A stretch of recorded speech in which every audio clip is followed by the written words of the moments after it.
দেখো, আমি স্ট্রিক্টলি কথা বলি, এমনি যখন বুঝতে পারছো না তাই সরাসরি বলছি। আজ 18 বছর পূর্ণ হলো তোমার।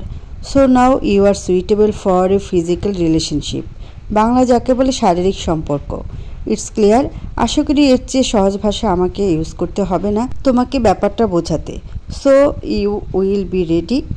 কথাটা শেষ করেই চলে গেল। লোকটার মুখে এমন কথা শুনে বাকরুদ্ধ হয়ে গেলাম। জন্মদিনের এমন গিফট হয়তো কেউ কাউকে দেয়নি। এরকম পরিস্থিতিতে কি বলা উচিত বুঝে উঠতে পারলাম না। 3 মাস ধরে বাধ্য হয়ে লোকটার সাথে আছি, কিন্তু কখনো তার নজর আমার খারাপ লাগেনি, বরং ভয় লেগেছে। আমাকে এখানে আনার কারণ আমি জানি না, কিন্তু আজকে আমার 18তম জন্মদিনের গিফট হিসেবে সেই কারণটা আমাকে বলল। কিন্তু একটা জিনিস বুঝলাম না, যদি আমার সাথে এসবই করার হতো তাহলে 3 মাস অপেক্ষা করলো কেন? এই 3 মাসের একমাত্র আজকে সে আমার সাথে এতটা শান্ত আর স্থির ছিল। কিন্তু এর আগে আমি তার অসম্ভব রাগী রূপটা দেখেছি, যেটা আমাকে সহ্য করতে পারতো না। তাহলে সেটা কি রাগ ছিল, নাকি 3 মাস নিজেকে নিয়ন্ত্রণ করার প্রচেষ্টা? আমি তাইরাত ইবনে তুর 3 মাস আগেও একটা নর্মাল মেয়ের মতোই ছিলাম, কিন্তু আজ এই লোকটার বন্ধ দরজার অধিবাসিনী আমি। আর যার কথা বলছি মানে ওই লোকটি কেন বলছি? কথা একটু হাস্যকর হলেও সত্যি, বিগত 3 মাসে লোকটির নাম আমার অজানা। ইনফ্যাক্ট আমি নিজেও জানি না সে আমার নাম জানে কি না। প্রথম দিন যখন আমাকে জোর করে আনা হয়েছিল তখন একবার জিজ্ঞেস করেছিলাম, কিন্তু আমি ভয় পেয়ে বলতে দেরি করি বিধায় সে আর শুনতে চায়নি, আর আমারও আর বলা হয়নি। কাল রাত পর্যন্ত লোকটা সব কিছু ঠিক ছিল, কিন্তু সকালের ঘটনাটা সবটা পাল্টে দিল। সকালে ঘুম থেকে উঠে নিজের রুমের দরজা খোলা দেখে মনটা খুশিতে ভরে গেল। বিগত 3 মাস আমি বাইরের রুমের পা রাখিনি। বাইরের আলোটা দেখা তো দূরে থাক, কিন্তু কিচেনে ফ্রেশ সবজি নজরে পড়তে বড্ড ইচ্ছে করলো নিজ হাতে কিছু ফ্রেশ খাবার খেতে। শুকনো খাবার খেয়ে অস্থির হয়ে উঠেছিলাম, কিন্তু স্যালাড কাটার জন্য ছুরিটা তুলতেই লোকটি এসে ছুরিটা ফেলে দিয়ে আমার চুলগুলো খুব জোরেই ধরে। প্লিজ ছাড়ুন আমাকে, লাগছে আমার। আজকে কিছুই করিনি, আর করে থাকলেও আর করব না, তবুও ছাড়ুন, ব্যথা লাগছে। কিন্তু লোকটির জন্য আমার কোনো কথা কানেই গেল না। এক হাতে চুল পেঁচিয়ে আমাকে নিজের মধ্যে পুরোপুরি মিশিয়ে, তাই নড়তেও পারছি না। বুঝতে পারলাম ছাড়ার কথায় তার রাগটা বেড়ে গেল। চুলগুলোর সাথে এবার গলার নরম হাড্ডিটাও 2 আঙ্গুল দিয়ে চেপে ধরল। এখন আওয়াজ বের হওয়া মানেই লোকটাকে আরও রাগিয়ে দেওয়া, আর এর পরিণতি খুব ভালো না তাও জানি, তাই শব্দ না করে শান্ত হয়ে গেলাম। চুলে প্রচণ্ড ব্যথা আর কণ্ঠনালী চেপে ধরার কারণে প্রচণ্ড কষ্ট হলেও রিয়েক্ট করলাম না। আমাকে শান্ত হতে দেখে লোকটি আমার কণ্ঠনালী থেকে হাত আলগা করে গলার চারদিকে আঙ্গুলের স্পর্শ করতে লাগলো। খুব গভীরভাবে স্পর্শগুলো আঁকছে আজ, যেন তার অপেক্ষাকৃত বস্তুকে পাওয়ার অপেক্ষা শেষ হতে চলেছে আজ। এর আগে এরকম করেনি কখনো। বেশ অস্বস্তি লাগছে। কি করছেন বললাম তো, আমি কিছু করিনি। কিছুক্ষণ পর গলায় চুমু খেয়ে রাগী কণ্ঠে বলে উঠলেন, বলেছিলাম না আমার কথার অবদ্ধ না হতে? যা বলেছি, যেভাবে বলেছি ঠিক সেভাবে করতে, তাহলে কেন করলে এমন? বিশ্বাস করুন, আমি সেরকম কিছু করতে যাইনি। আমি চুলগুলো আরও জোরে ধরার কারণে ব্যথায় মরে যেতে ইচ্ছে করছে, কিন্তু সেটা যদি লোকটা জানে তাহলে হয়তো এখানেই পুঁতি দিয়ে যাবে। তাহলে কেন গিয়েছিলি? আসলে সব খেতে ইচ্ছে করছিল না, দরজা খোলা ছিল আর কিচেনে ফ্রেশ সবজি দেখে স্যালাড খেতে ইচ্ছে করছিল, তাই। আমার কথাটা শুনে মনে হলো লোকটি বিশ্বাস করেছে, তাই তো চুলের বাঁধন আলগা হয়ে আসছে। এবার প্রশ্ন হতেই পারে, সামান্য সবজি খাওয়ার কারণে এমন কেন করবে? আসলে ব্যাপারটা সালাদের না, সালাদ কাটতে যে ছুরিটা লাগবে তার, কারণ সেটা দিয়ে আমি শসা না কেটে নিজের হাতটাও কাটতে পারি, যা আগেও করেছি। কেন? সেটা কিছুক্ষণ পর জানতে পারবেন। লোকটা আমাকে ছেড়ে সোফার দুপাশে হাত রেখে পায়ের উপর পা তুলে বসলো। আমি কোনো মতে স্বস্তির নিঃশ্বাস ছাড়লাম, কিন্তু প্রচণ্ড রাগ লাগছে আমার, তাই সইতে না পেরে বলেই ফিরলাম, কেন করছেন এমন আমার সাথে? কি মজা পাচ্ছেন বলুন তো? আমাকে আটকে রেখে কি চাই আপনার? তার চেয়েও বড় কথা কে আপনি? লোকটি মন দিয়ে আমার সব কথা শুনল, তারপর বলল, হ্যাপি বার্থডে, আজ তোমার 18 বছর পূরণ হলো। লোকটির কথা শুনে বেশ অবাক হলাম। উনি কিভাবে জানলো? কারণ উনি আমার ফ্যামিলি দূরের কথা, আমার নাম জানতো না। কিন্তু পরে ব্যাপারটা বুঝলাম, আমাকে এখানে আনার পর আমার নাম জানার আগে জন্ম তারিখ জিজ্ঞেস করে পরে নাম। আমি এই দিনটার জন্য এতদিন অপেক্ষা করেছি। এবার তুমি বুঝতে পারবে কেন এনেছি আমি তোমাকে। মানে? বেশ অবাক হলাম আমি। লোকটি আমাকে নিজের কাছে ডাকলো, ইচ্ছে না থাকা সত্ত্বেও যেতে হলো। কারণ এই লোকটার কোনো বিশ্বাস নেই, কথা না শুনলে কি করবে বলা যায় না। তাই বাধ্য মেয়ের মতো তার কাছে গেলে সে আমাকে টেনে পাশে বসিয়ে সোফার দুপাশে হাত দিয়ে আটকে দেয়।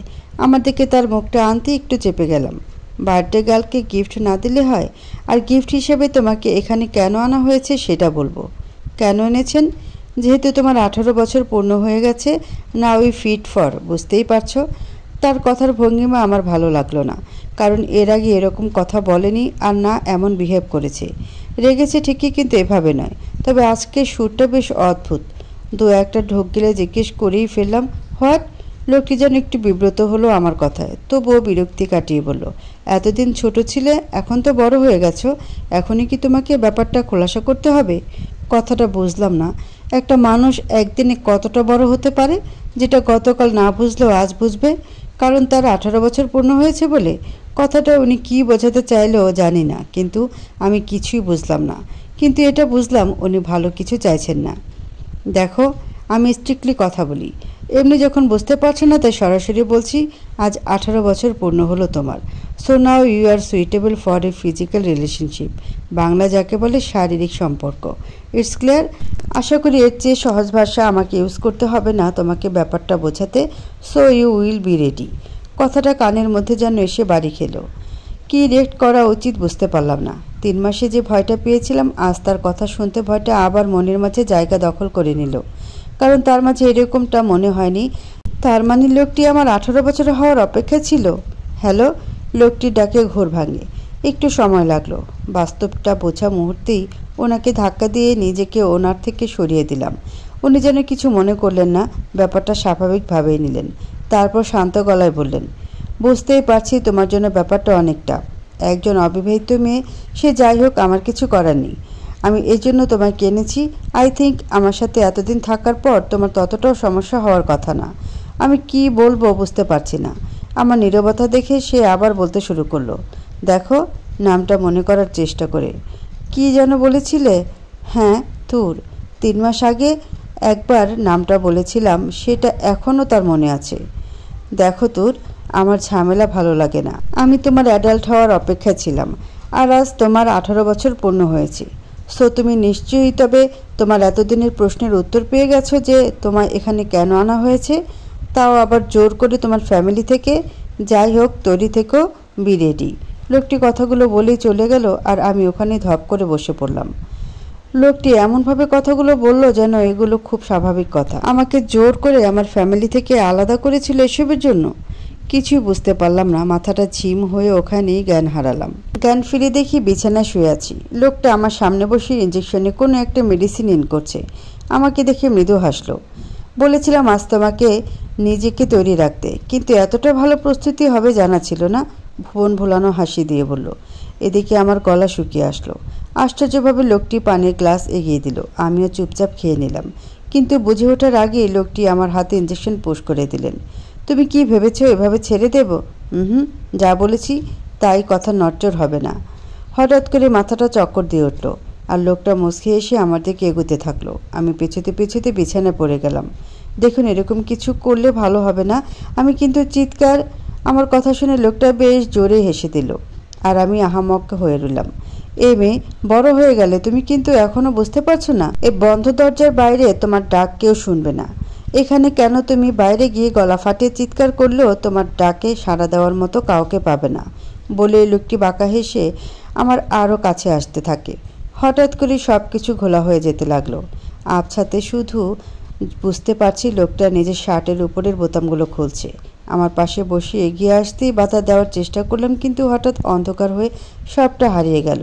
সেন্সলেস হয়ে গেলাম। তারপর আর কিছু মনে নেই। সকালে শরীরে অসহ্য এক যন্ত্রণা অনুভব নিয়ে ঘুমটা ভেঙে গেল। চোখ পেলে তাকাতেও কষ্ট হচ্ছে, কিন্তু ঘুমের ঘোরটা এখনও কাটেনি, যেন কেউ নেশা করিয়ে দিয়েছে। তবু অনেক কষ্টে নিজের পাশে ফিরতেই ঘুমটা যেন উড়ে গেল। আমার পাশে শুয়ে আছে সেই লোকটা। এর আগে এটা দেখেছি, তবে সেটা মাঝরাতে, কারণ সকালে তাকে দেখা দুর্ভাগ্য আমার কখনো হয়নি। কিন্তু আজ দেখছি, তাও আবার একটা পাতলা টি শার্ট পরে। এবার নিজের দিকে খেয়াল যায়, পুরো শরীর কাঁথা দিয়ে মোড়ানো। তখনই কালকের লোকটার সেই কথাটা মনে পড়ে যায়। আমি আর কিছু ভাবতে পারছি না। তার মানে লোকটি সত্যি কাল রাতে? ভাবতেই বুক ফেটে কান্না আসতে লাগলো। নিজেকে সত্যি সামলানো দায় হয়ে পড়ল। অজান্তে নিজের সর্বস্ব হারানোর আক্ষেপে বুক ফাটা আর্তনাদ বেরিয়ে এলো মুখ থেকে। অঝরে কাঁদতে লাগলো তোর। কান্নার আওয়াজে লোকটার ঘুম ভেঙে গেল। একরাশ বিরক্তি নিয়ে সে উঠে নিজের চোখে আঙ্গুল বুলিয়ে ঘুম কাটানোর চেষ্টা করলো। দেখে বোঝাই যাচ্ছে সারা রাত একটু ঘুম হয়নি। তিনি রাগী কণ্ঠে তোরকে থামতে বললেন, কিন্তু তোর এখন কথা শোনার মতো পর্যায়ে ছিল না। এবার লোকটির খুব বিরক্ত লাগলো। সমস্যাটা কি তোমার? একটুও কি ঘুমাতে দেবে না নাকি? সারা রাত তোমার জন্য একটুও ঘুমোতে পারিনি, এখনই কি ঘুমাতে দিবে না নাকি? তোর কোনো কথা বলল না, নিজের মতো কাঁদতে লাগলো। আর লোকটাকে দেখে মনে হচ্ছে যেন কিছুই ঘটেনি। এতটা নর্মাল কিভাবে হতে পারে কেউ? তোরের যতটা না রাগ লাগছে তার চেয়ে বেশি ঘৃণা হচ্ছে। তোরের এমন বিহেভে এবার একটু শান্ত হলো। নরম সুরে তোরকে জিজ্ঞেস করলো, আরে বাবা, আগে বলবে তো কি হয়েছে, তারপর না হয় মরা কান্না কেঁদো, কেউ না করবে না। এখনও জিজ্ঞেস করছেন কি হয়েছে আমার? লজ্জা করে না? আপনার প্রতি একটু হলেও আমার সম্মান ছিল। এতদিন যে আপনি একটা মেয়ের সাথে এতদিন থেকেও তাকে স্পর্শ করতে চাননি, বরং নিজেও দূরে দূরে থেকেছেন। কিন্তু কাল ইঞ্জেকশনের মাধ্যমে আমাকে বেহুশ করে নিজের কার্য হাসিল করেছেন, আবার বলছেন কি হয়েছে? লজ্জা করে না? জড়সড় হয়ে কাঁদতে কাঁদতে বলল তোর। মানে? বেশ অবাক হয়ে বলল, মানে আমি তোমাকে হা হা হা করে হেসে দিয়ে বলল, আচ্ছা এটা ঠিক আছে, আমি এটা করতেই পারি, কিন্তু এই ধারণা ভুল যে আমি তোমাকে সেন্সলেস করেছি।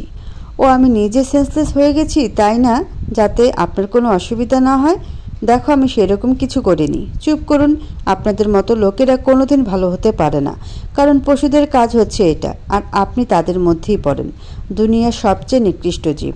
এতক্ষণ নিজেকে শান্ত রাখলেও কথাটা শুনে খুব রাগ লাগলো ওর।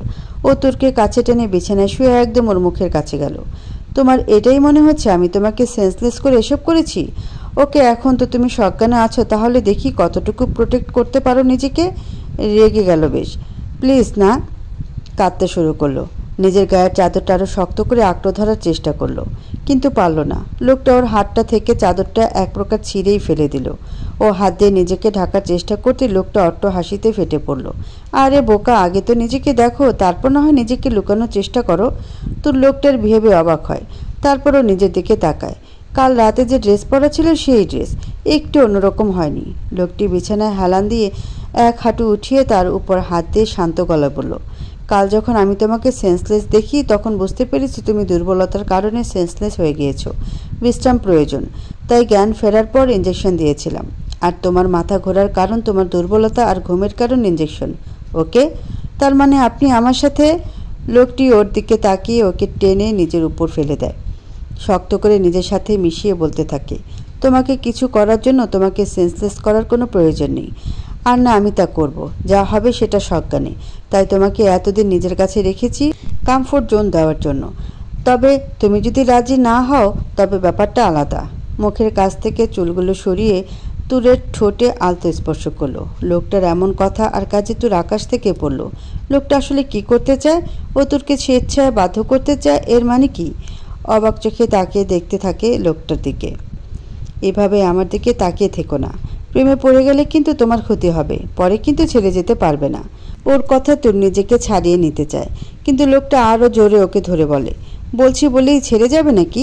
চেষ্টা করেও লাভ নেই, কারণ এ বন্ধ দরজার ওপারে কোনো দিন যেতে পারবে না তুমি, কারণ বন্ধ দরজায় তুমি। আর এখানেই আমার জন্য থাকতে হবে তোমাকে সারা জীবনের জন্য। তারপর লোকটা তুরকে ছেড়ে বিছানার পাশে থাকা শার্টটা টি শার্টের উপরে পড়তে পড়তে বলে, তোমার জন্য একটা সুসংবাদ আছে। আমি আবার কিছুদিনের জন্য চলে যাচ্ছি। তোমার যাবতীয় সব কিছু রাখা আছে, তবে এবার নিজেকে তৈরি করে রেখো, কারণ ফেরার পর আমি নিজেরটা বুঝে নেব। লোকটা ফ্রেশ হতে চলে যায়, আমাকে এই বন্ধ দরজার ভিতরে লক করে।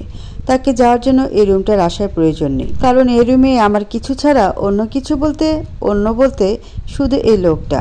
আর দরজার ওপাশে কি আছে সেটা আমার অজানা।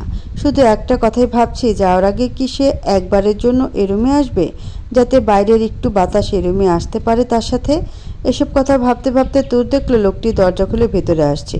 তুর ফ্রেশ না হয়ে বিছানায় গুটিসুটি মেরেছিল। আপনি কি এখনই চলে যাচ্ছেন? আমি কখন যাব সেটা তোমার না জানলেও চলবে, শুধু জেনে রেখো আজ রাতে আমি থাকছি। তুরের দিকে তাকে কথাটা শুনেই তুরের মনে অদ্ভুত সে ভয়টা সৃষ্টি হলো। আর কিছু না বলে চলে যেতে চাইলো। তখনই পেছন থেকে ডাকলো তুর, শুনুন। তুরের ডাকে বেশ অবাক হলো লোকটা। কিছু বলবে? না মানে আমতা আমতা করতে লাগলো তুর। বলে ফেলো। আমি অ্যাস্ট্রোলজার নই, তাই মন পড়তে পারবো না। আপনার নামটা কি বলবেন? আসলে এতদিন আমি আপনার নাম জানি না। বেশ ভয় পেয়ে জিজ্ঞেস করলাম। তুরের কথা একটু অবাক হলো। মানে 3 মাস ওর সাথে আছে অথচ নাম জানে না? পরক্ষণে মনে পড়লো কিভাবে জানবে, ও তো নিজের নাম ওকে জানতেই দেয়নি। ও একটু স্মিত হেসে বলল, এতদিন আমার সাথে আছো, আর যেহেতু আমার সাথেই থাকতে হবে তাহলে তোমার রাইট আছে নাম জানার। তবে এখন না, সময় হলে বলবো কে আমি। তোমার নাম তো তুর। ওকে। আর কিছু না বলে চলে যেতে চাইলো, কিন্তু কে একটা মনে করে ফিরে এলো। তুরের কাছে গিয়ে তুরকে ধরতে গেলে তুর একটু পিছিয়ে যায়। এটা দেখে সে ভ্রুকুচকে তুরকে টেনে নিজের কাছে আনে। তুর নিজেকে ছাড়াতে চাইলে সে তুরের কপালে চুমু এঁকে তুরের চোখের কোণে জমানো জল মুছে দেয়। যেটা পারবে না সেটা করতে যেও না। আবারও বলছি, যা করতে চাই করতে দাও, আমাকে রাগিও না, তাতে তোমার ক্ষতি। তুরকে ছেড়ে দিয়ে চলে যাওয়ার সময় আবার বলে উঠল, আর হ্যাঁ, আমি শুনেছি বাইরে যাওয়ার সময় বউয়ের কপালে চুমু খেলে মন ভালো থাকে, ফলে নাকি বিপদ কম হয়। আমার তো বউ নেই, আর লাইফে থাকা মেয়ে বলতে তুমি আছো, তাই একটু ট্রাই করলাম। বউ না হলেও বউয়ের কাজগুলো তোমাকেই করতে হবে, তবে ভয় পেও না, বিয়ে করব না। তারপর ঠোঁটের কোণে মুচকি হাসি রেখা তুলে চলে গেলেন। তুর ওর কথার আগা মাথায় কিছু খুঁজে পেল না। কি বলে গেল লোকটা? বউ না হয়েও বউর কাজ করতে হবে, চাচ্ছেটা কি লোকটা? নিজের মতো করে কাটতে থাকে সময়। দিন নাকি রাত সেটা জানা নেই, শুধু এটাই জানা লোকটা আসা মানেই তুরের বন্ধ জগতে রাত নামা। বেশ খিদে পেয়েছে তুরের। খাবার বলতে সব কিছুই বাইরের শুকনো খাবার রয়েছে, কিচেনে আছে, প্রবেশ অনুমতি নেই, তাই বাধ্য হয়ে ওই খাবারগুলো খায় তুর। শেষ রান্না করা খাবার খেয়েছিল প্রথমবার যখন লোকটি এসেছিল, কিন্তু তারপরে তুর ফ্রেশ হয়ে খেয়ে শুয়ে পড়ে। কোনো কাজ নেই, তাই ওই বদ্ধ দরজার ভিতর টুকটুক করতে থাকে। কখনো ঘুমায়, কখনো নিজের মতো বকবক করে। লোকটাকে বকে, যদিও লোকটা সব জেনে যায়, তাতে ওর কি? এভাবে সময় কাটতে থাকে তুরের। একসময় তুর আবার ঘুমিয়ে যায়। তখনই রুমের দরজা খুলে যায়। ঘুমন্ত তুর তা জানতেও পারে না। তুর বিছানা এলোমেলোভাবে শুয়ে আছে। হাতে থাকা ঘড়ির দিকে তাকাতে দেখে রাত 1টা। এটা দেখে সে নিজের রুমে ফ্রেশ হতে চলে যায়। ফ্রেশ হয়ে এসে তুরের কাছে যায়। বেডহীন মেঝেতে পাতা নরম বিছানায় তুরের পাশে গিয়ে শুয়ে পড়ে। কিছুক্ষণ এভাবে থাকার পর বড্ড ইচ্ছে করে তুরের মুখটা একটু দেখতে। ও তুরের দিকে ফিরে ডান হাতের পাতায় মাথার ভর দিয়ে তুরকে দেখতে থাকে। ফ্যানের বাতাসে তুরের সিল্কির খোলা চুলগুলো ওর মুখে পড়ছে, যা লোকটাকে তুরের দিকে বড্ড টানছে। ও তুরের মুখের চুলগুলো সরিয়ে দিয়ে নিজের অজান্তে ওর গালে আর ঠোঁটে হাত বোলায়। ওর ঠোঁট স্পর্শ করতে গিয়েও করে না, বরং কপাল স্পর্শ আঁকে গভীরভাবে। কে তুমি তুর? তুমি, তোমার পরিবার, কিছুই তো আমি জানি না। তাহলে কেনই বা এভাবে আমার জীবনে এলে? যাকে আমি দুনিয়ার সবচেয়ে নিকৃষ্ট জায়গায় নিলাম করতে চেয়েছিলাম, তাকেই নিজের জন্য বন্ধ দরজার আড়ালে লুকিয়ে রেখেছি, নিজের পাশে সাজিয়ে রেখেছি। আমার সাথে কোনো অন্যায় না করেও আজ তুমি আমার কাছে সবচেয়ে বড় অপরাধী, আর তাই অপরাধের শাস্তি তোমাকে পেতে হবে। অভিশাপের সামনে যখন এসেছো, অভিশপ্ত তো হতেই হবে, যার শুরু খুব শীঘ্র হতে চলেছে। কারণ তুমি নিজেও জানো না তুমি কত বড় অন্যায় করে ফেলেছো আমার সাথে। নিজের রাগটাকে কন্ট্রোল করতে না পেরে চলে যায়। এখন এখানে থাকলেও কি করবে নিজেও জানে না। সকালে ঘুম ভেঙে গেল তুরের। নিজের সামনে তাকাতেই একটা চিরকুট দেখতে পায়। সব কিছু রেডি করা আছে। ফ্রেশ হয়ে খেয়ে মেডিসিনটা নিয়ে রেস্ট নাও, নাইলে আমার চেয়ে খারাপ কেউ হবে না।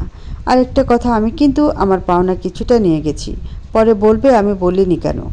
তারাই ছিলাম তাই ডাকেনি। আর হ্যাঁ, যাওয়ার পর আমার উপর অভিশাপ দেওয়াটা বন্ধ করো, কারণ আমার যদি কিছু হয় এই দুনিয়ার কেউ তোমাকে খুঁজে বের করতে পারবে না। পচে মরতে হবে তোমাকে। তাই নিজের ভালোর জন্য হলেও আমার ভালোটাই চাও। নাম জানতে চেয়েছিলে তাই না? ওকে বললাম তুমি আমাকে তীব্র নামে ডাকতে পারো। তুর?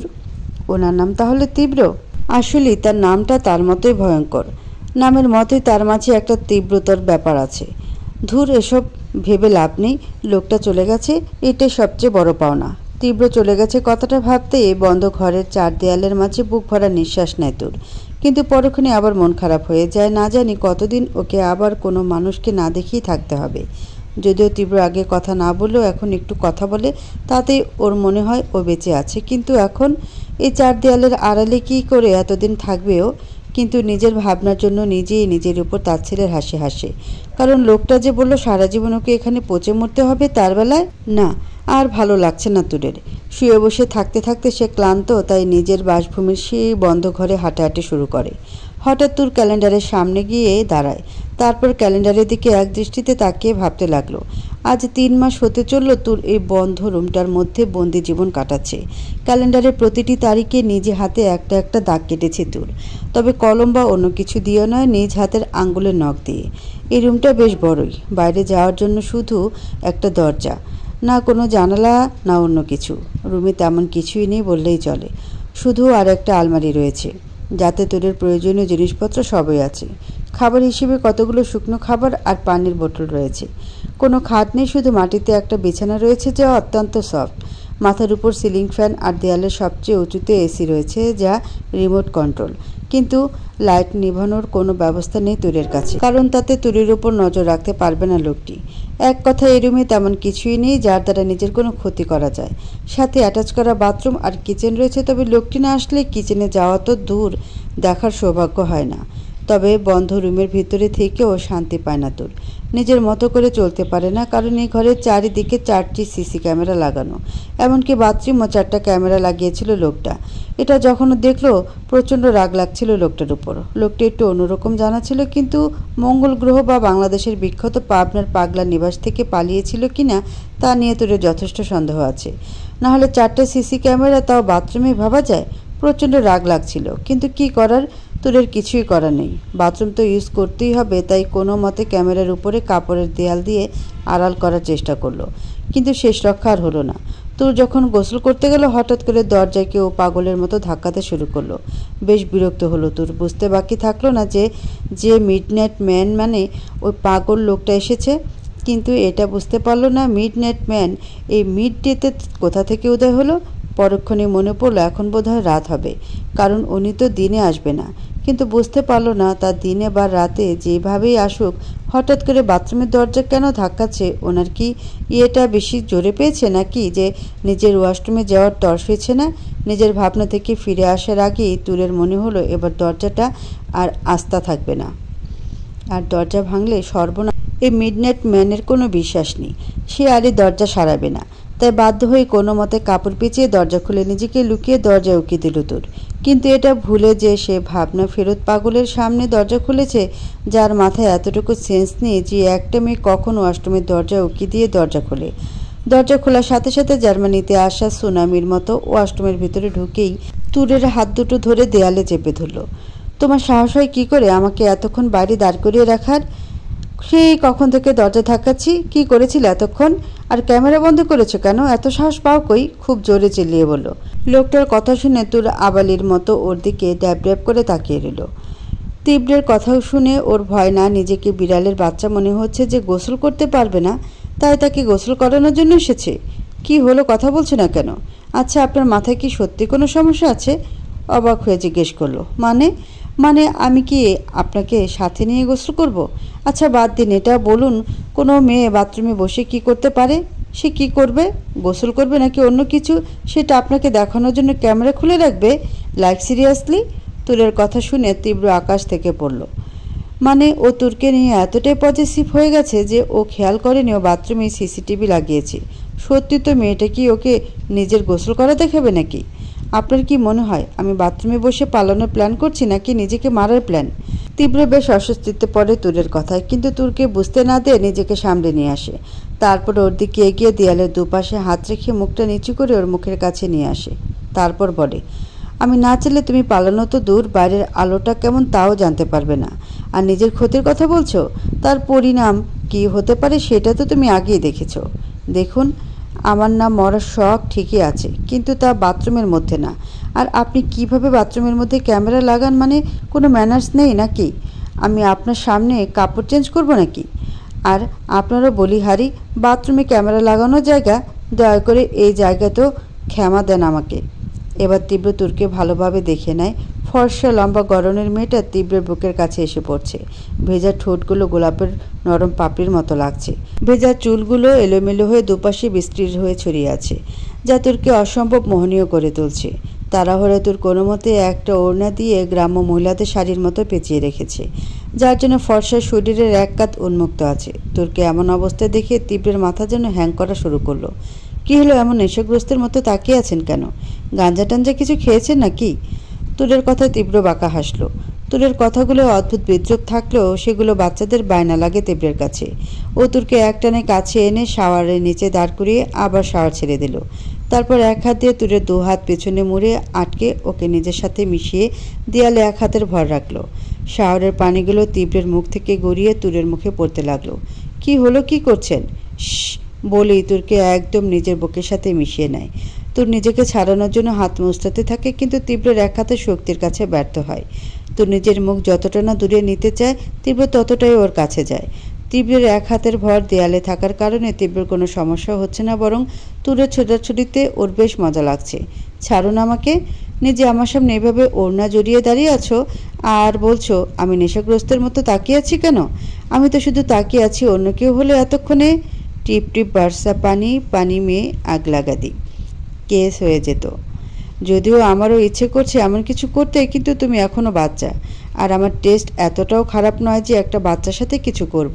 তীব্রের এমন কথায় ওর মুখ হা হয়ে গেল। You looking so hot. এখন আমার কি দোষ? চোখ টিপ দিয়ে বলল। তুর এবার নিজের দিকে তাকিয়ে নিজেই লজ্জা পেয়ে যায়।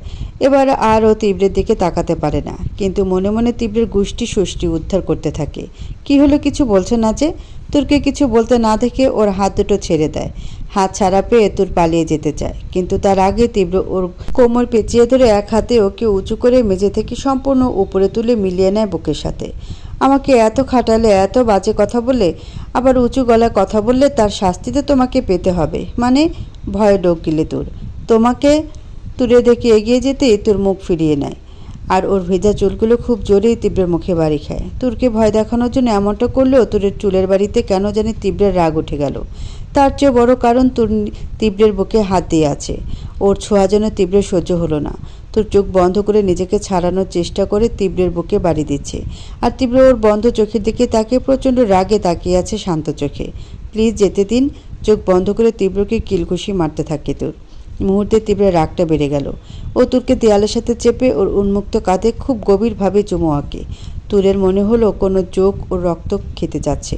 তুরের বন্ধ চোখগুলো রসগোল্লার মতো বড় বড় হয়ে যায়। নিজের ছটফটানি থামে শান্ত কচ্ছপের মতো দাঁড়িয়ে রইল।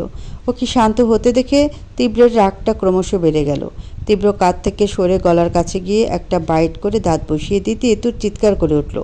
সঙ্গে সঙ্গে তীব্র ওর মুখটা চেপে ধরে বলল, আর কোনোদিন যেন আমাকে টাচ করার মতো ভুল করো না।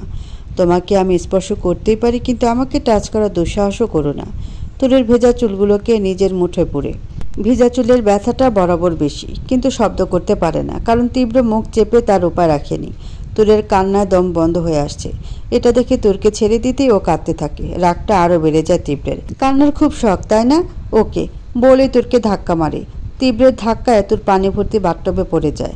বাথটবে পড়েই তুর আগে এক চোট নাকানি চোবানি দিয়ে পানি খায়। কোনো মতে নিজেকে সামলে উঠতে নিলে তীব্র বাথটবের কাছে গিয়ে হাঁটু গেড়ে বসে পড়ে। তুর ওখান থেকে উঠতে চাইলে তীব্র তা হতে দেয় না, বরং বাথটবে পানি ভরে তুরকে ওখানেই আটকে রাখে।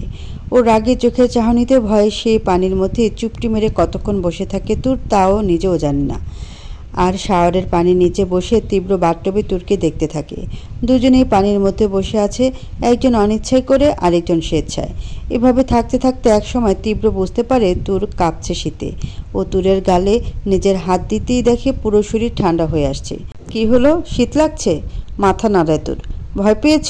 তুর চুপ করে রয়েছে। কি হলো, ভয় পেয়েছ? তুরকে কোনো কথা বলতে না দেখে বুঝলো ও ভয় পেয়েছে। তুর ভয় পেয়েছে ভেবে হালকা হাসলো তীব্র। তুর কিছু বোঝার সুযোগ না দিয়েই ওকে কোলে তুলে নেয়। তুর ওকে ধরতে গিয়েও ধরে না। ব্যাপারটা বুঝলেও কোনো ইয়ত্তা না দিয়ে রুমে চলে গেল। একটা তোয়ালে বের করে তুরের দিকে ছুঁড়ে দিল। শরীর মুছে কাপড় পাল্টে নাও, আমি এখানে আছি। তীব্রের কথায় আবার অবাক হয় তুর। তীব্র কি এখানেই থাকবে নাকি? মানে কি? তখনই আবার ভাবলো থাকলে কি আর না থাকলে কি, রুমে তো ক্যামেরা লাগানোই আছে। তার মানে তীব্র থাকলেও ও রুমে চেঞ্জ করতে পারবে না, আর না থাকলেও আমি বাথরুমে চেঞ্জ করব। মানে এতক্ষণ ভিজে স্বাদ মেটেনি নাকি আবার ভিজতে চাইছো? তোর কিছু বলল না, শুধু ক্যামেরাগুলোর দিকে তাকিয়ে দেখলো। তোরের দৃষ্টি দেখে বুঝতে বাকি রইল না তীব্রের। এখানে চেঞ্জ করতে পারো, সমস্যা নেই, আমি কিছু দেখব না, আর না ওই ক্যামেরাগুলো। তীব্রের কথা আগা মাথায় কিছুই বুঝলো না তুর, কিন্তু ওকে কিছু বলার সাহসও পাচ্ছে না। এই ভাবনা ফেরত লোকটাকে কিছু বলাও পাপ, তাই ওখানেই দাঁড়িয়ে রইল। এটা দেখে তীব্র শান্ত গলায় বলে উঠল, কি বললাম তোমাকে? যা মন চায় করো, কিন্তু মনে রেখো যদি অসুস্থ হয়ে গেলে সে বা কেন, তোমার দিকে ফিরে তাকানোর মতো লোকও নেই। তোর কি করবে বুঝতে পারল না। নিজের অজান্তে ওর চোখে পানি এসে গেল। যে সবার চোখের মনি ছিল সে এখন কি হলো ধমক দিয়ে বলল। কলিজা কেঁপে উঠল তুরের। যদি ভেবে থাকো তোমাকে দেখে ফিলিংস জাগবে, তাহলে মনে রেখো তুমি যে অবস্থায় আছো এর চেয়ে বেশি কিছু লাগে না ফিলিংস আনার জন্য। সো ফালতু ভাবনা ছাড়ো। তোর বুঝতে পারলে কিছু বলা মানেই অপাত্রে দান হবে। আর কি করবে? বাথরুমের ক্যামেরাও উন্মুক্ত। আর এখানে তো যদিও লোকটি পেছন ফিরে আছে। তোর কিছুই বলল না। রাগে চোখের পানি এসে থুতনি কাঁপতে লাগলো। তারপর নিজের মনে ঠিক করলো লোকটি যখন বলেছে তখন তাই হোক। রাগে নিজের চোখটা বন্ধ করে কাঁধের ওড়নায় হাত দিয়ে টান দিতেই সবটা অন্ধকার হয়ে গেল। তোর চেয়ে দেখে একদম ঘুটঘুটে অন্ধকার হয়ে আছে চারদিক। তখন ওই লোকটার গলা শুনতে পেল। জাস্ট 5 মিনিটস, এরপর আবার লাইট জ্বলে উঠবে সো ফাস্ট। তোর কিছু বুঝতে পারলো না, কারণ এখানে কোনো লাইটের সুইচ নেই। সব কিছুই যখন রিমোট কন্ট্রোলে, লাইটটাও তাই, যেটা আমার কাছে। তাই এত না ভেবে তাড়াতাড়ি করো। 4 মিনিট। তোর আর কিছু ভাবলো না। অন্ধকারে কোনো মতে চেঞ্জ করে নিল। তারপর ওড়নাটা পরতে নিলেই লাইট জ্বলে উঠল। সবটা ঠিকঠাক দেখে স্বস্তি নিঃশ্বাস ছাড়ল তোর। কিন্তু শান্তি আর পেল না। সামনের দিকে তাকাতে তীব্র ভ্রুকুচকে ওর গলার দিকে তাকিয়ে এগোতে থাকে। এটা দেখে তোর ঢোক গেলে পেছোতে থাকে। পিছোতে পিছোতে স্লিপ কেটে বিছানায় পড়ে যায়। তীব্র ওর কাছে গিয়ে এক হাঁটু গেড়ে ওর পাশে বসে। ওকে টাচ করার চেষ্টা করতে তোর নিজেকে গুটিয়ে নেয়। কিন্তু তীব্র তাতে খেয়াল না করে তোরের গলার কাছে থেকে ওড়নাটা হালকা নামায় বাইটের জায়গায় হালকাভাবে আঙুল বুলিয়ে দিতে তোর কেঁপে ওঠে। সঙ্গে সঙ্গে তীব্র বলে উঠল, এই দাগটা কোনোদিন মিটবে না তোমার। মনে করে নিও এটাই আমার বন্দিনী হিসেবে আমার নামের সিলমোহর। তুমি চাইলেও যে আমি মেটাতে দেব না। তারপর গলার নিচে বাইটের জায়গায় আলতো করে চুমু আঁকে তীব্র। তারপর কাঁধের থেকে কাপড় সরে লালচে হওয়া জায়গায় হাত বোলায়। তোর নিজের কাঁধের দিকে তাকাতে দেখে রক্ত জমাট বেঁধে গেছে সেখানে। তীব্রের ঠোঁটের ছাপ বসে গেছে। মনে হচ্ছে ঠোঁট দিয়েই কাঁধের তীব্র নিজের ঠোঁটের ট্যাটু করে দিয়েছে। তীব্র সেখানে একটা চুমু দিতেই তোর চিৎকার করে ওঠে, প্লিজ এখানে আর কিছু করবেন না, এমনি রক্ত জমাট বেঁধে গেছে। নিজের চোখ বন্ধ করে খুব জোরে চিল্লিয়ে নিজের কাঁধ চেপে ধরে বলল। তীব্র ওর কথা শুনে বাঁকা হেসে বলল, আর কি করার কথা ভাবছ? পরক্ষণে নিজের চোখ খুলে তোর তীব্রকে খোঁজার চেষ্টা করে, কিন্তু তীব্রকে কোথাও খুঁজে পায় না। তার মানে লোকটা কিছু করেনি। তোর এতক্ষণ সেই দিনের তীব্রের কাজগুলো কল্পনা করছিল। ভেবেই একটা স্বস্তি নিঃশ্বাস ছাড়ল। কিন্তু কি মনে করে নিজের কাঁধের কাপড়টা সরালো। রক্ত এখনও জমাট বেঁধে আছে। এটা দেখে নিজের গলা সেই বাইটের জায়গায় হাত দেয়। হ্যাঁ, সেখানেও আজও ক্ষতটা রয়েছে। শুধু ব্যথাগুলোই নেই, ঘা থাকলেও ব্যথা করে না। ব্যথাটা সরে গেছে, কারণ তীব্র তার নামের সিলমোহর দিতে কখনো ভুলে না। আর তাই এই দুইটাই তোর সব সময় পায় তীব্রের কাছে।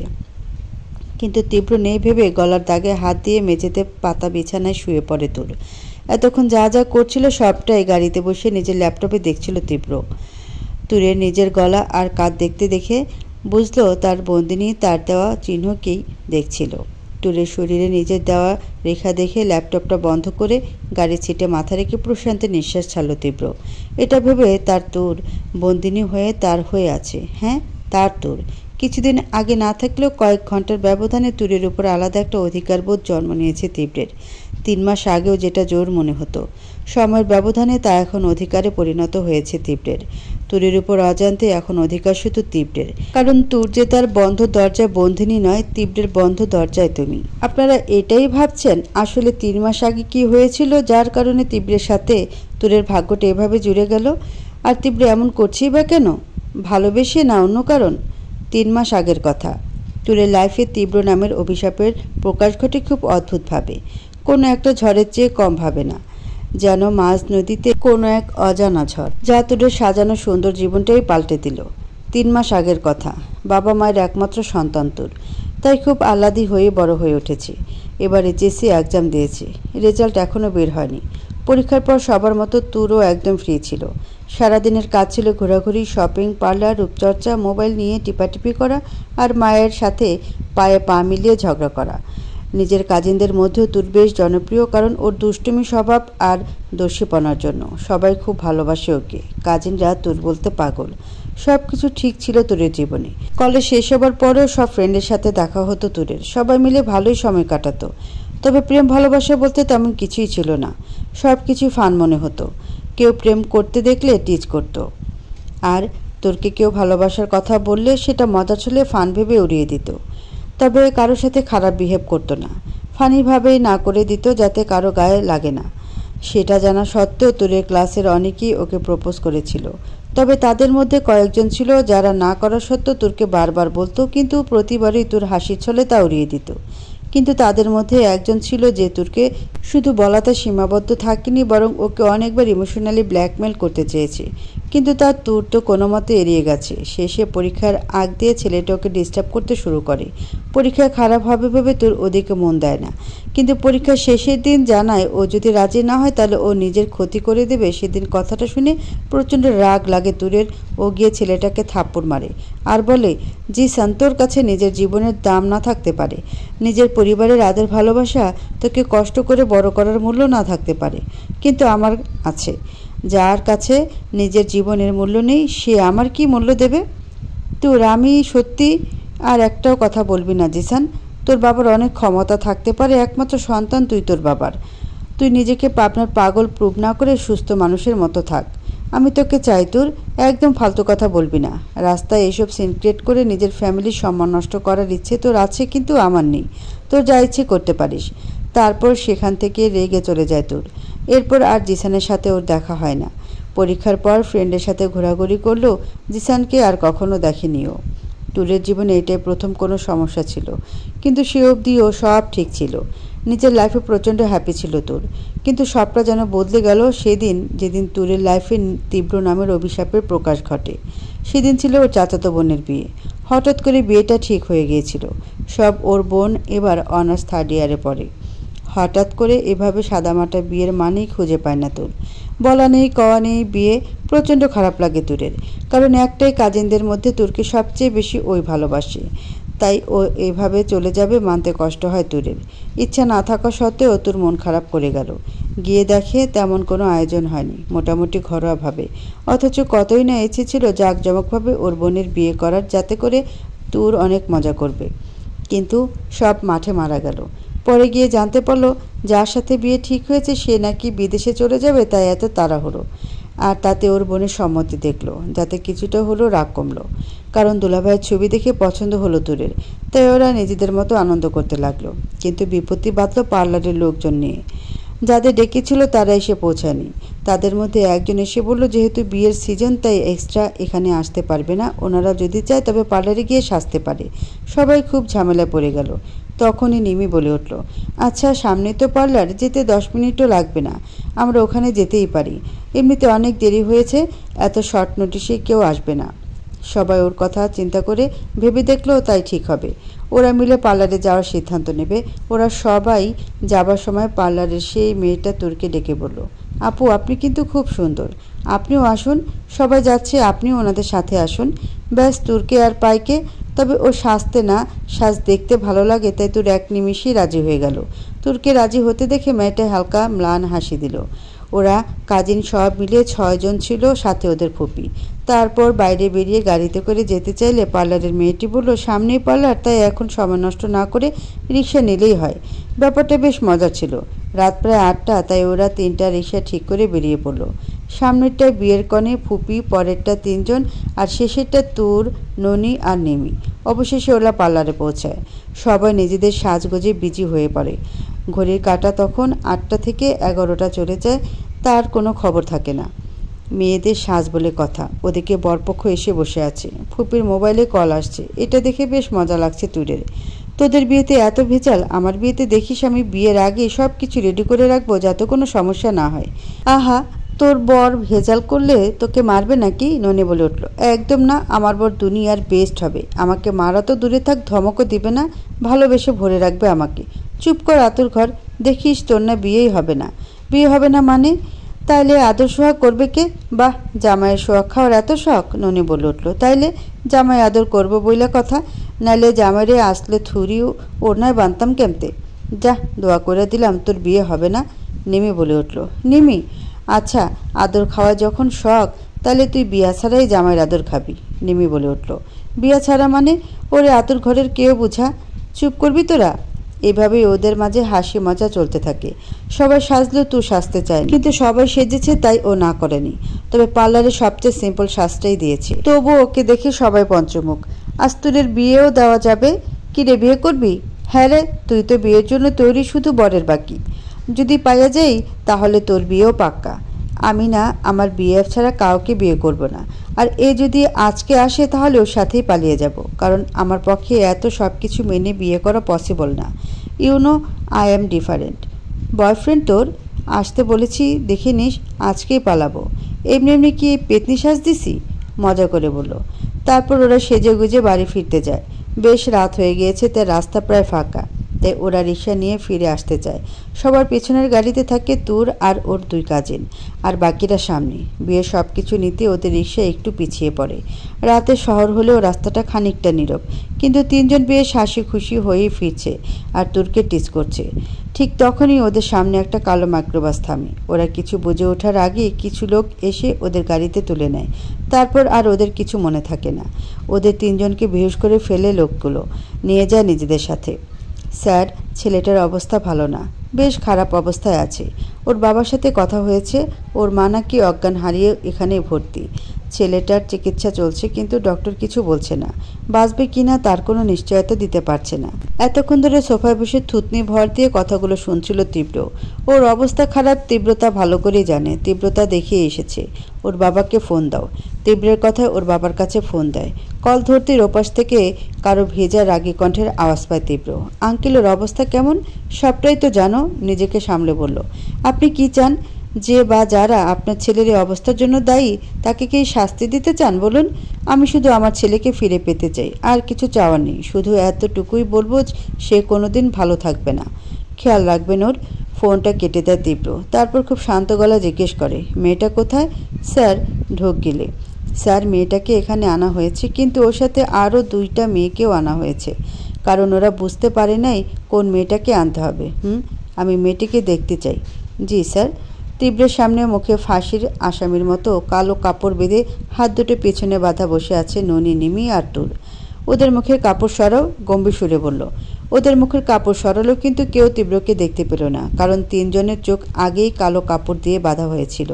তখনই তীব্র গম্ভীর গলায় আবার বলে ওঠে, তোমাদের মধ্যে তাইরাতকে? 3 জনে এদিকে ওদিকে তাকালো। তীব্র আবার জিজ্ঞেস করলো। ওর কণ্ঠ শান্ত থাকলেও অদ্ভুত এক ভয়ঙ্কর গাম্ভীর্য বিদ্যমান ছিল, যা শুনলে আত্মা কেঁপে ওঠে। কি হলো, কে তাইরাত? খুব জোরে চিল্লিয়ে। ভয় ওরা 3 জন কেঁদেই দিল। তখন কাঁপা কাঁপা ঠোঁটে তুর বলে উঠল, আমি। তুরের জবাব পেয়ে তীব্র শান্তভাবে বলে উঠল, ভয় পেও না, তোমাকে তোমার বয়ফ্রেন্ডের কাছে নিয়ে যাওয়ার জন্য এসেছি। তুমি তোমার ফ্যামিলি আর ওনারা কষ্ট পাবে বলে কিছু বলতে পারোনি, তাই এই জন্যই তোমাকে এখানে আনা। বাঁকা হেসে বলল। ওর কথা তুর আকাশ থেকে পড়ে। কী সব বলছে লোকটা? তার মানে ও কিছু বুঝে ওঠার আগেই তীব্র বলে, তাই ইরাতকে রেখে বাকি মেয়েদের নিয়ে যাও। ননি আর নিমি বেশ ভয় পেয়ে যায়। কোথায় নিয়ে যায়? কিন্তু ওদের মনে এটাও হয়, তবে কি তুই সত্যি সত্যি নিজের বয়ফ্রেন্ডের কাছে যাওয়ার জন্য ওর বয়ফ্রেন্ডের সাথে মিলে প্ল্যান করলো? কিন্তু কেন? তুই সত্যি ওর বয়ফ্রেন্ডের সাথে পালিয়ে যাবে? ওদের তুরের থেকে আলাদা করা হয় আর তুরকে ওখানেই ফেলে রাখা হয়। গম্ভীর ভাব নিয়ে বসে আছে তীব্র। তখনই ওর পিয়ে এসে বলে ওঠে, স্যার, 3 জনের কি করব? ওই লোকগুলো তো এসে যাবে। কিছুক্ষণ চুপ থেকে তীব্র বলে উঠল, আমার যা করার ওই শুধু ওই মেয়েটার সাথে করব। বাকিদের স্বাভাবিকভাবে বাড়ি পাঠিয়ে দাও, যেন ওদের মনে হয় এটা কোনো কিডন্যাপিং নয়। ওরা যদি ওই মেয়েটার কথা জিজ্ঞেস করে, এটাও তোমাকে বলে দিতে হবে। ওদের ব্যাপারটা এমনভাবে বোঝাও যাতে ওরা বাসায় গিয়ে বলে মেয়েটি তার বয়ফ্রেন্ডের সাথে পালাবে বলে এত কিছু করেছে। মানে মেয়েটি আগে থেকে সব জানতো। আমি চাই না কোনো ঝামেলা হোক, যাতে ওর পরিবার নিজে ওর বিমুখ হয়ে ওকে খোঁজার চেষ্টা না করে। ওকে, বলে চলে যায় লোকটি। নিজের ফ্যামিলির সম্মান, ভালোবাসা, আদরের জন্য আরেকজনের প্রাণের কোনো দাম নেই। যে পরিবারের জন্য এমন করেছিস, সেই ফ্যামিলি তোকে ধুরছাই করবে, কোনো দিন তোকে ফিরেও দেখবে না। কিছুক্ষণ পর তীব্রের কাছে কিছু লোক আসে। তীব্র ওদের দেখে পায়ের উপর পা তুলে ড্রিঙ্কসের গ্লাসে সিপ দিল। 2 জন লোক এসে তীব্রের পাশে দাঁড়ালো। স্যার, আপনি যে মেয়েটিকে নিতে আসতে বলেছেন তাকে নিতে এসেছি। যদি মেয়েটিকে আমাদের পছন্দ হয় তবে আপনাকে ভালো অ্যামাউন্টও পে করতে রাজি আছি। তবে যদি সুন্দরী না হয় তবে? তোমরা ভুলে যাচ্ছ তোমরা কার সাথে কথা বলছো, গম্ভীর গলায় বলল তীব্র। আমি কোনো দালাল নই যে তোমাদের কাছে মেয়েদের বিক্রি করব। আমি শুধুমাত্র মেয়েটিকে তোমাদের দিয়ে দিচ্ছি, যাতে ও কোনোদিন ভদ্র সমাজের মুখ দেখতে না পারে। ওকে স্যার, আপনি যদি এটা চান তবে আমরা আপনাকে 100% গ্যারান্টি দিচ্ছি, ওই মেয়ে যদি আমাদের পাঠানো সবচেয়ে ভালো জায়গায় ও পড়ে তাহলে সেটা নরকের চেয়েও কম হবে না। ওকে কেউ খুঁজে পাবে না তো? স্যার, আমাদের কাজই এটা। আর আমরা ইন্টারন্যাশনাল হিউম্যান ট্র্যাপিংয়ের সাথে জড়িত। সব মেয়েদের বিদেশে পাঠানো হয়, আর মেয়েটা যদি সুন্দরী হয় তবে তো কথাই নেই। ইন্টারন্যাশনাল মার্কেটে সেটা কতটা ভ্যালুয়েবল হতে পারে তা আপনার ধারণার বাইরে। ওদের সাথে কথা বলতেও তীব্রের ঘৃণা হচ্ছে। সেটা তুরের উপর রাগের চেয়ে বেশি না। তীব্র তুরের জন্য ওই রকম কিছু চিন্তা করেছে। ওর শুধু তুরকে কোনো জঘন্য জায়গায় পাঠাতে চায় যাতে ও পচে মরে। ওকে নিয়ে তোমরা কি করবে তা জেনে আমার লাভ নেই। শুধু একটা কথা মনে রেখো, মেয়েটি যেন কোনো দিন এদেশে ফিরতে না পারে। বাঁচার জন্য যেন মরতে চায়। স্যার, বাংলাদেশের বর্ডার পার হলে ও কোন দেশে যাবে তা আমরাও নিজেরাও বলতে পারবো না। শুধু এতটুকু বলবো, আপনি যা বলছেন তার চেয়েও খারাপ কিছু হবে। কারণ এই জগতে কেউ বাঁচতে পারে না, সবাই মরেই বাঁচে। অট্ট হাসিতে ফেটে পড়ে। তবে স্যার, মেয়েটার প্রতি এরকম রাগের কারণ জানতে পারি? তীব্র রাগী চোখে ওদের দিকে তাকায়। যেটা বলা হয়েছে শুধু সেটুকু করো। Sorry sir. তীব্র কিছু না বলে চলে যায় সেখান থেকে। তখনই লোক দুটো নিজেদের মধ্যে বলা শুরু করলো, ওই, তোর কি দরকার ছিল এসব জিজ্ঞেস করার? আমাদের মেয়ে দরকার পেয়ে গেলেই হলো, আর তা পাচ্ছি বিনা পয়সায়। এখন মেয়েটাকে দিয়ে যা পাবো তাই লাভ। তারপরে শুধু শুধু একটা মেয়েটাকে কেউ বিদেশে চালান করতে চায়? দেখ গিয়ে কোনো কাণ্ড ঘটিয়েছে, তা ঢাকার জন্য অত কিছু। হয়তো এখানে থাকলে সবাই জেনে যাবে। তা ঠিক। এখন চল আগে কাজ সেরে নিই। মেয়েটাকে দেখে আসি। ভালো লাগলে তো ভালোই, আর না লাগলেও সমস্যা নেই, যা পাবো তাই। কিন্তু ফ্রিতে কি ভালো কিছু পাবো? আগে তো দেখি। তারপর দুজন মিলে তোরের কাছে গেল। চোখ বাঁধা থাকার কারণে তোর কিছু দেখতে পায় না, কিন্তু হঠাৎ সবটা শান্ত হয়ে যাওয়ার কারণে ওর কলিজা শুকিয়ে আসে। নিমি, ননি, তোরা কি এখানে আছিস? কিন্তু কেউ সাড়া দিল না। তাই তোর আবার জিজ্ঞেস করলো, এখানে কেউ কি আছে? কিন্তু কারো সাড়া পেল না। এবার তোর খুব ভয় পেয়ে গেল। কি করবে বুঝতে পারলো না। নিজের অজান্তে ভয়ের কারণে তুরের গলা থেকে নিজেকে বাঁচানোর আর্তনাদ বেরিয়ে এলো। প্লিজ, এখানে কেউ আছেন? থাকলে সারা দিন। কেন আমাকে এখানে আনা হয়েছে? যেতে দিন আমাকে। অন্ধকারে চোখে কালো কাপড় আর হাত বাঁধা থাকা অবস্থায় অঝরে কাঁদতে লাগলো তোর। কি থেকে কি হয়ে গেল বুঝতে পারছে না। শুধু মুখ থেকে একটা কথাই আসছে, আব্বু তুমি কই? আমাকে নিয়ে যাও। অন্ধকারে ভয় লাগছে আমার। আম্মুকে বলো না তোর আর কোনোদিন দুষ্টুমি করবে না। তবুও আমাকে নিয়ে যাও। আমার খুব ভয় করছে। এই অন্ধকারে আমার চোখের বাঁধনটা কেউ একটু খুলে পানি দাও আমাকে। ওর বাবা মাকে ডাকছে আর কাঁদছে, কিন্তু ও জানে না ও চাইলেও ওর ডাক কারো কাছে পৌঁছাবে না। কয়েক ঘন্টা আগে যে লাইফের জন্য তোর নিজেকে ভাগ্যবতী মনে করছে, কয়েক ঘন্টার ব্যবধানে তা অভিশপ্ত হয়ে গেছে। প্লিজ যেতে দিন, না হলে আমাকে একটু পানি খেতে দিন। তেষ্টা গলা শুকিয়ে মরে যাচ্ছে, আমি একটু পানি দিন।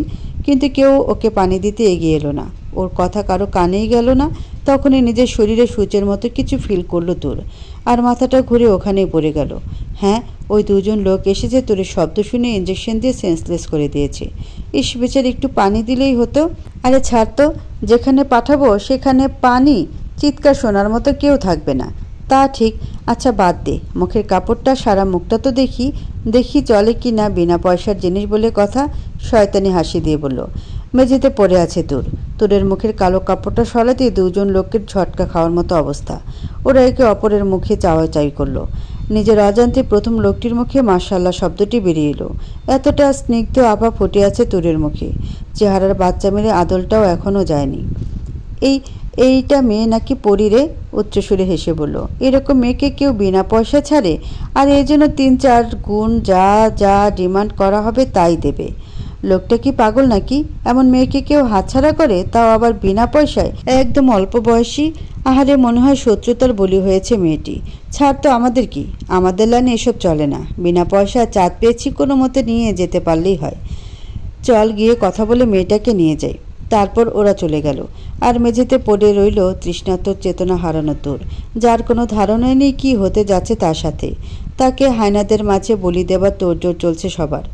তাহলে হয়তো সে নিথরভাবে পড়ে থাকতো না। তবে জেগে থাকলেই বা কী করতো এই পরিস্থিতিতে? লোকগুলো ভালোই করেছে ওকে ঘুম পাড়িয়ে কিছুক্ষণের জন্য হলেও শান্তি পাবে ও।